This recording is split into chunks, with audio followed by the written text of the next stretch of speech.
pangalan depending on sa nga science imong follow. If you are into data science, machine learning, ang dependent variable nga y gitawag na target variable. Or perhaps in economics gitawag po na outcome variable. Or simply that's the effect. No, in sciences, basic sciences, we call that the effect. Kato namang x of 1, x of 2, usually gitawag na sila nga predictor, explanatory variables, features, sa pa. Daghan na siya terms, no? Regressors, but siguro mas maintindihan nato tanan predictor, meaning that predicts our outcome. So from now on, I'll be using several names like for target, pwedeng outcome, pwedeng response, no? So we should be able to understand whatever term we are going to use. Now, what are the objectives of doing regression analysis?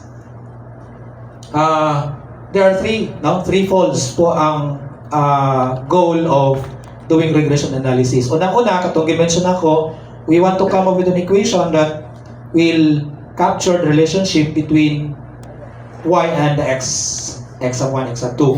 No? So, and that's through estimation. So, we estimate the relationship of the dependent variable and the explanatory variables through an equation. So, nakita equation nga ma-set up at the end of the analysis. Second, by doing so, we'll be able to evaluate the effect of each x of I. So, x of 1, ano sa effect sa h nito sa atong income or salary? Ano sa may effect sa high school GPA dito sa entrance exam sa atong estudyante? Ano sa may effect sa GPA ngadto sa graduating on time? Okay, na may estudyante nga mo graduate on time, na po estudyante nga dili mo graduate on time. So what are the possible causes nga nung dili mo graduate on time? So pwede na siya nga problem na itong studyhan. Or nga nung dili ka pasar sa board exam. O sa may explanations.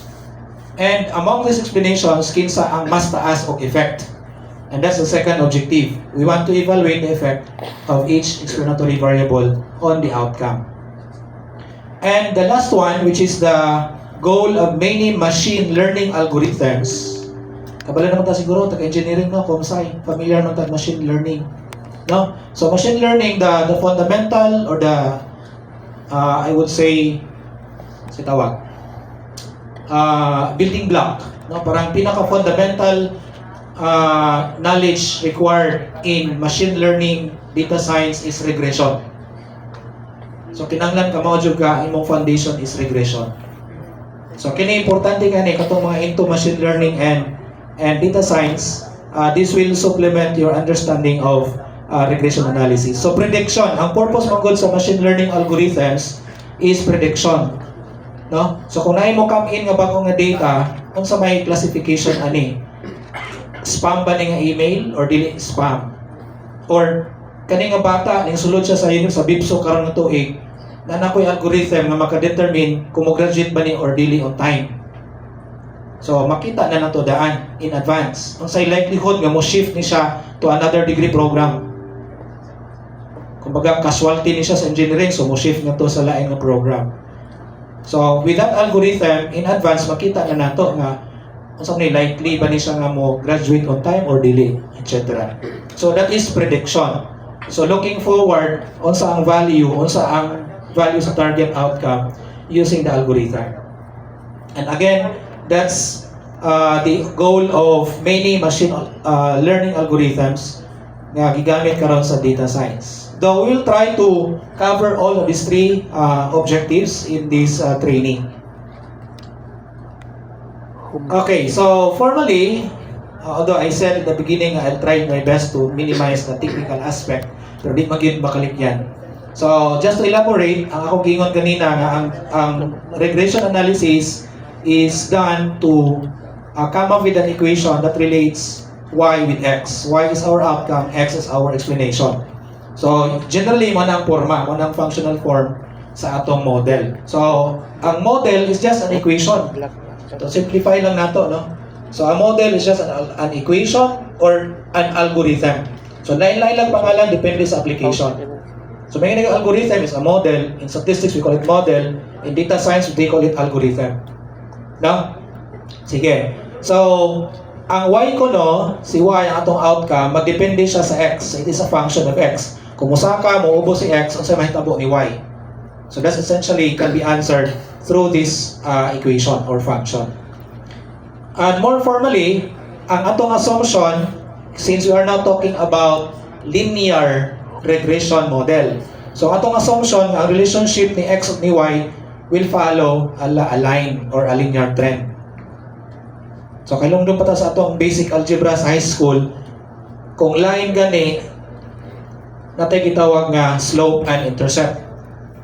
Di ba? Unsa siya kapaspas mo saka, tapos asa siya mo cross dito sa atong y-axis.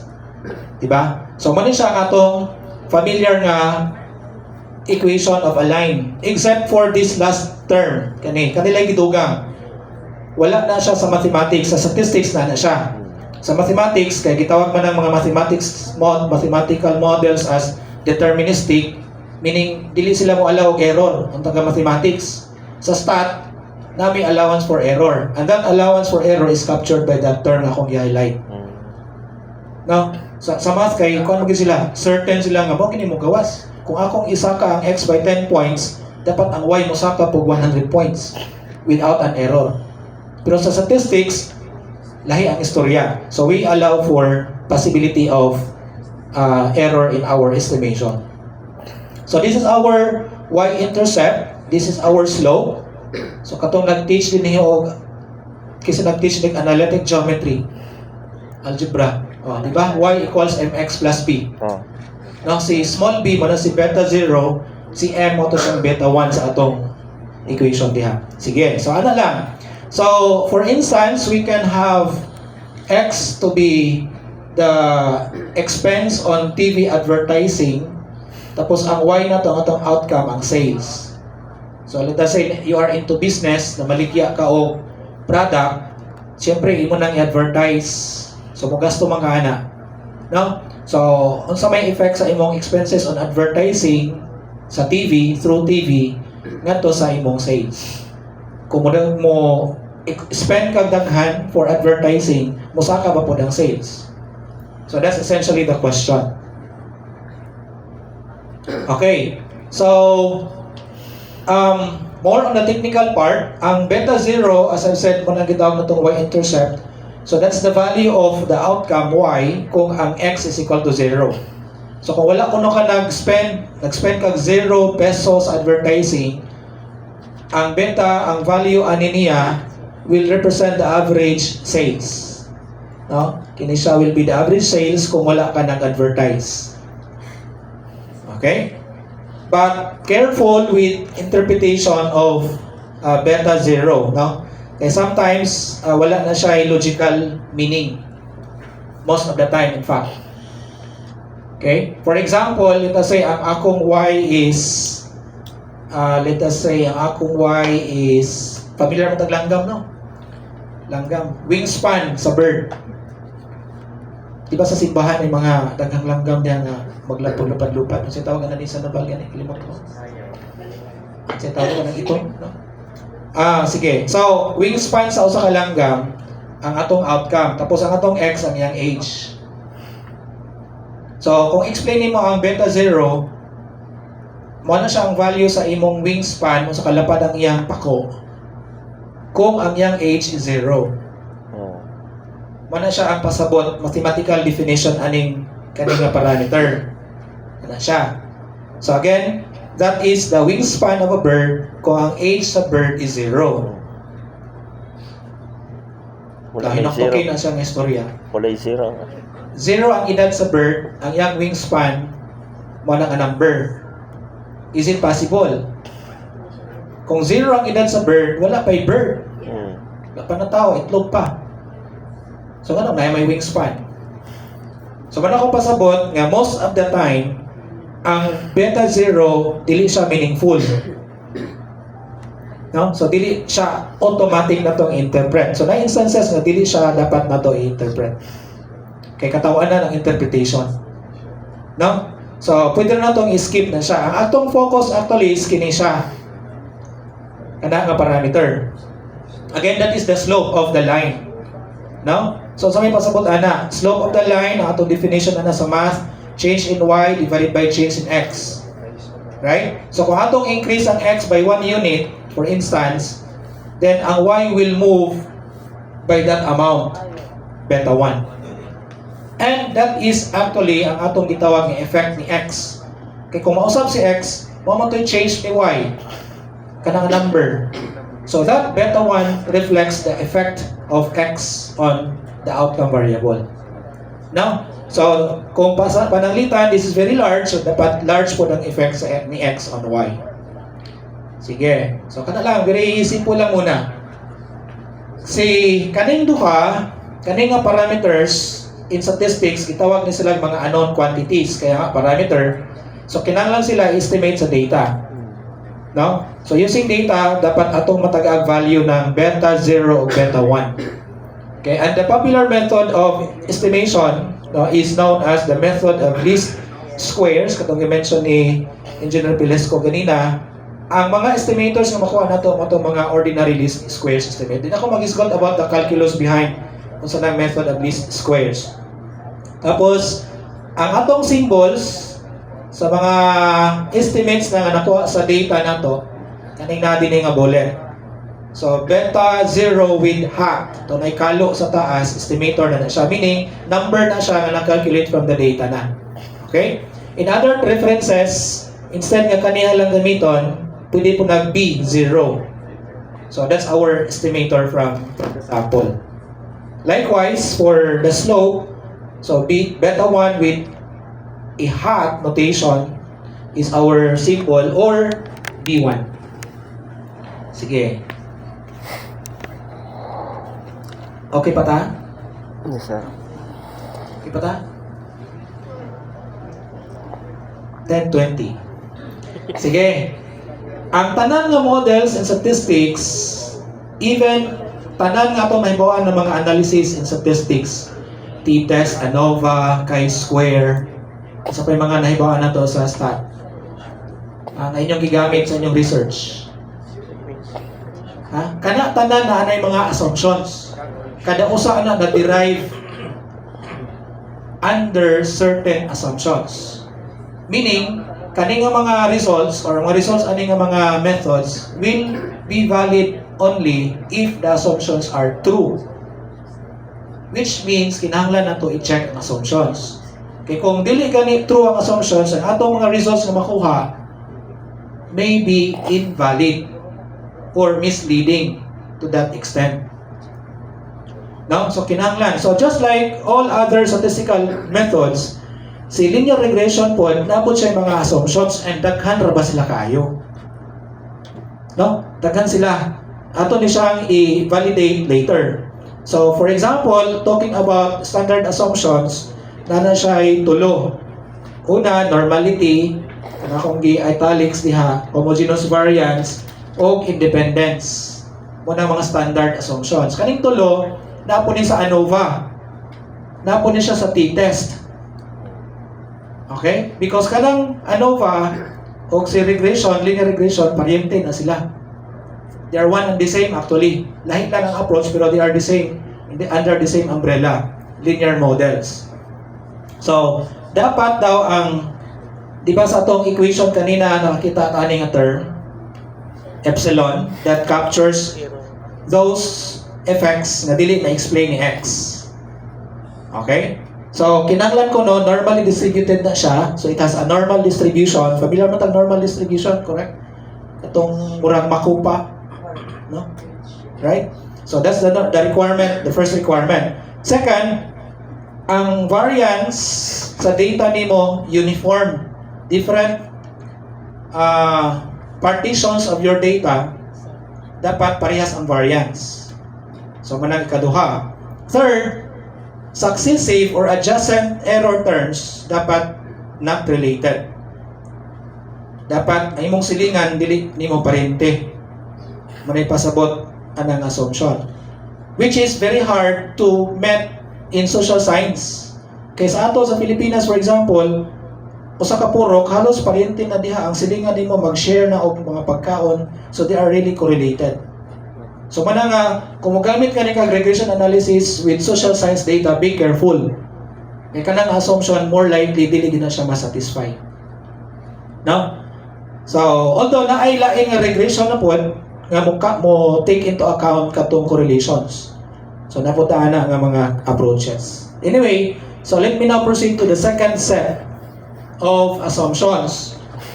Number one, ang mga predictor variables are fixed or selected in advance. So dapat ma-identify nimo nga ang sex, for example, male-female, so kabalo ang taana, so that's fixed, no? Tapos ang age pod, natay data na fixed pod na, dili siya random, dili na chamba-chamba, no? Dapat determine gina ang age as a predictor and so on.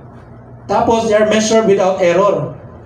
So kung mag-survey mo to get the age, to get other predictors using a survey questionnaire, make sure ang imong questionnaire is valid and reliable. Aron ma-attain na nato ang assumption na ang mga predictors are measured without error. And the most important one is kini nga concept, multi-collinearity. From the word collinear, meaning related. So dapat daw ang x sub 1, x sub 2, x sub 3, dili sila related. And ako nang explain o balik in more detail later on. No? Unsa nang pasabot ang multicollinearity. Then, the last one, the last set, dapat walay outliers. Familiar na tag outlier, no? So, these are data nga lahi sa kasagaran. Kung ato nang binisayon, pasaway nga data points. Ang kadaghanan, ang norm, ya dinhi nga portion, siya to dito sa corner. So that's pasaway nga data. So that's an outlier. Okay? An outlier, pwede na siya nga outlier kay nasayop lang pag-type. So okay na siya, walay problema. Or pwede po nga anak gid ang iyang behavior. Mura pag atong anak nga ang atong kasagaran sa atong tulo ka anak in ani ang behavior, nadyo usang ang pasaway jud kaayo, extreme gid ang iyang behavior. No? Dili mo follow sa norm. So napunta na sa statistics.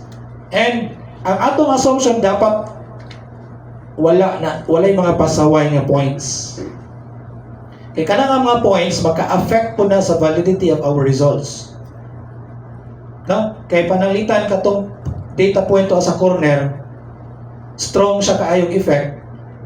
Ang atong estimation, birahon niya, padong niya.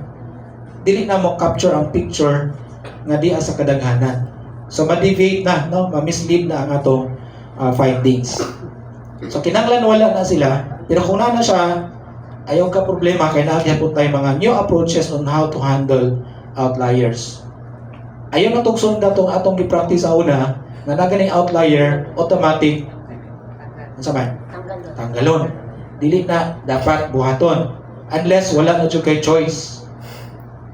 So karon na nay mga approaches nga i-appeal gihapon na sila, pero tagaan na nato sila gamay nga importance. Natay kitawag na to weighted regression, no? So ana lang, naghihapon tay remedy ana. Ayaw dito i-delete. Okay. If you remember, sa tulo ka objectives of regression analysis, one is prediction. In fact, that's the ultimate goal of machine learning research. Prediction. Na aron tan-aw nimo ang future. Na kani nga bata ni sulod siya mo niya high school GPA 99, mo graduate ni nga cum laude. Okay, sa taga-education diri pwede mo mag-regression ron, tan-aw na niyo ang iyong mga entrance university unsay maka-predict kung mo graduate ba ni siya with a laude or dili. No? So pwede na imong nga research. In fact, we are doing it at VSU. Wala ko minahuman. Tako pa kaya yung trabahon. Next. So, before ka come up with valid and reliable predictions, we have to make sure that the equation that we have estimated is a good model.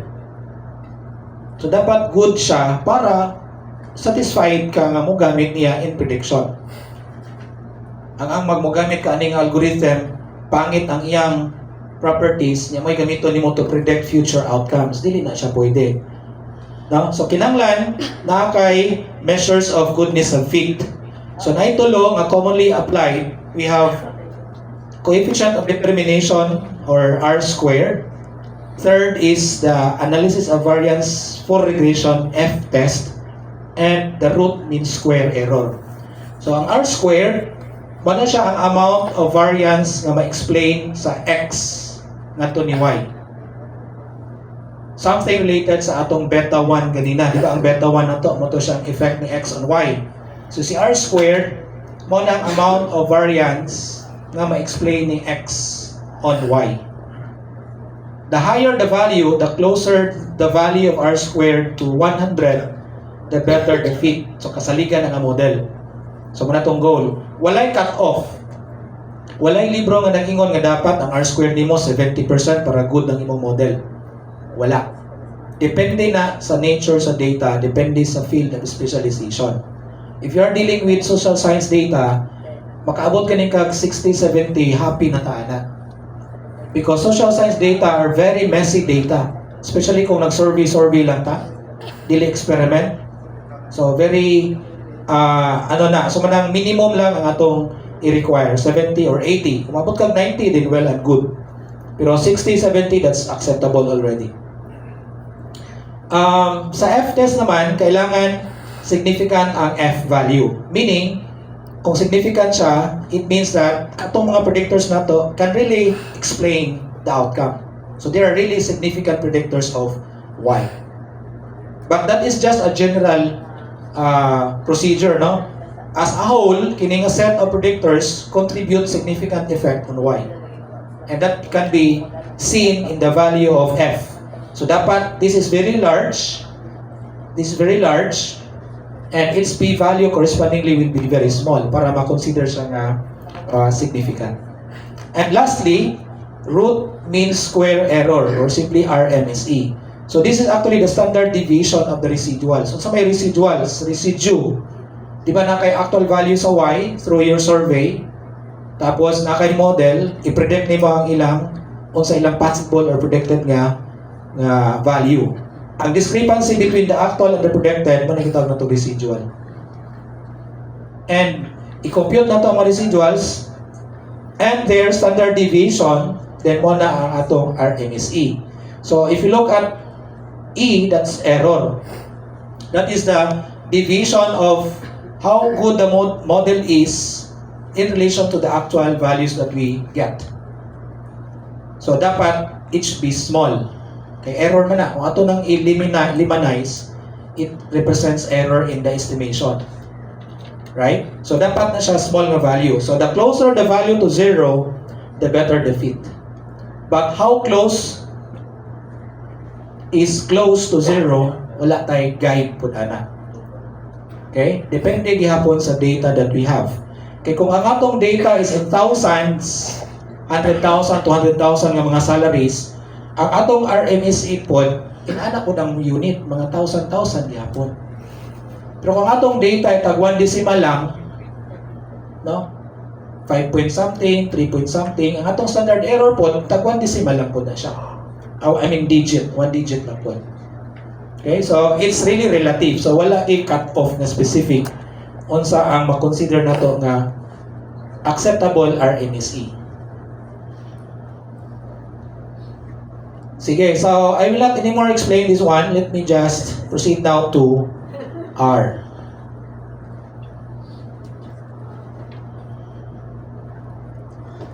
Okay, so kumusta man ang progress sa inyong pag-install sa R Markdown? Walay progress? Kula ko. Yeah, that's the kung mga training dapat yun prior to coming to the training, dapat na-install na daan ng mga... Anyway, so for our succeeding demonstration, because I will not be illustrating simple, wala pa na ako na-explain di ay. Asa na itong akong equation? Okay, if there's only one x, for example, sa kaning equation, kini siya, this is the simple linear regression equation. This is a simple linear regression equation, this one here. Simply because usa lang x. Usa lang x na ma-explain sa y. So that's the simple linear regression model. Sige, so ang first na ko demo is all about simple linear regression. Okay, so but prior to that, we need the following packages. Pagkadaghano.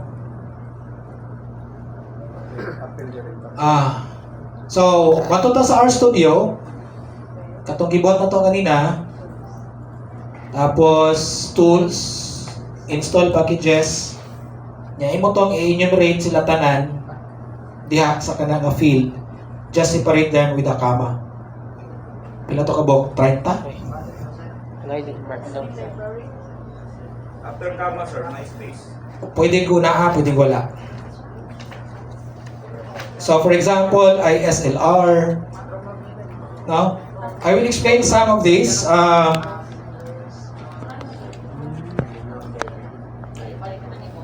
Ang kanang second nga package, by the way, once ma-install na ang package successfully, ato siyang i-load. I-load meaning gamiton na to siya in a particular session. And to load a package, ang atong function na gamiton is library. So may kang library, tapos name of the package, nagpasabot, ato siyang i-load, ipagawas, aron magamit nato in that particular session. Okay? So akong explain ng second, read Excel. So ang gamit ana, it contains functions for reading Excel files directly. Kaya sa karaan panahon, i-CSV man to na to. Ang atong Excel file i-save as CSV. Karon no need na kay nanay package nga direkta na mo basa ana or mo import. Okay? Sige. So how many hours? Hours good. Some of the packages that I have here kaningas page are actually used to create plots. Now, so one probable takeaways that we'll get from this seminar is how to come up with publication-ready tables and plots. Kay ang trend now in publication, dili na tabular, dili na tables ang ibang butang sa atong paper. Graphs na, plots na. And I'll be sharing it with you nga this is a good application for generating publication-ready graphics. Now, so muna sila, like for example, asa na to? SJ plot, kaning last, no? So obviously that's for plotting. Asa sir? No, sa pa ba? Even kaning tidyverse. So kanang tidyverse is actually a large collection of other packages. Nabotang yun. So muna ang pinakadugay yata na ma-install among all these packages. Now, in the context of regression analysis, a very good package para maghimo ka table nga nindot ready for publication Chat base ako ang is ang GT summary. Chat So sa kanina GC. line. Ang ako ano. Para ganito na good. Kamo. So that's also very useful Apil in lang. generating publication-ready tables for regression Ano to? analysis. Bilang nakakama. Dili ba? Sige. Try lang ako. Butang sa Hanggang word. muna ako. Tanga na library. 30 minutes. Oh, dili apil lang. Hopefully mo cooperate ang Ang sa mga internet. dili apil lang libre. Dili. Kama lang. Asunod sa kama. ISL, kama. Asunod sa kama dili apil libre. Oh. Tang. I-testing sana ako. Oh. Ano? Wala din na. Wala din na. Sige na. Sige na. Okay. Kapya tanan niya. Delete library. Dili. Kuha na niyo mo i-control H. Sige na. Ay lang kung Tuloy na. i-root, kung dili Ibutang sa word. kaya, bisag Ibutang half sa word. ka na Tuloy first na. ni mga batch. Butang sa word. Then second batch. Butang sa Eh, para word. dili nimo monopolize Wala ang ko yung bandwidth. wala yung kwan. Kay Facebook po. Hindi ko pwede mag-install din yung sinira. Kausara. Dili, Actually, Facebook kausaran ninyo i-install ang mga packages karon lang na. Kung mo gamit mo hours sa sunod, no need na. Yun lang buhaton kana ra. Library na lang meaning dirang i-call. Pero na to sa inyong machine, di na kinahanglan i-install. Kausara gyud man ang pain part, no? di po siya ma-share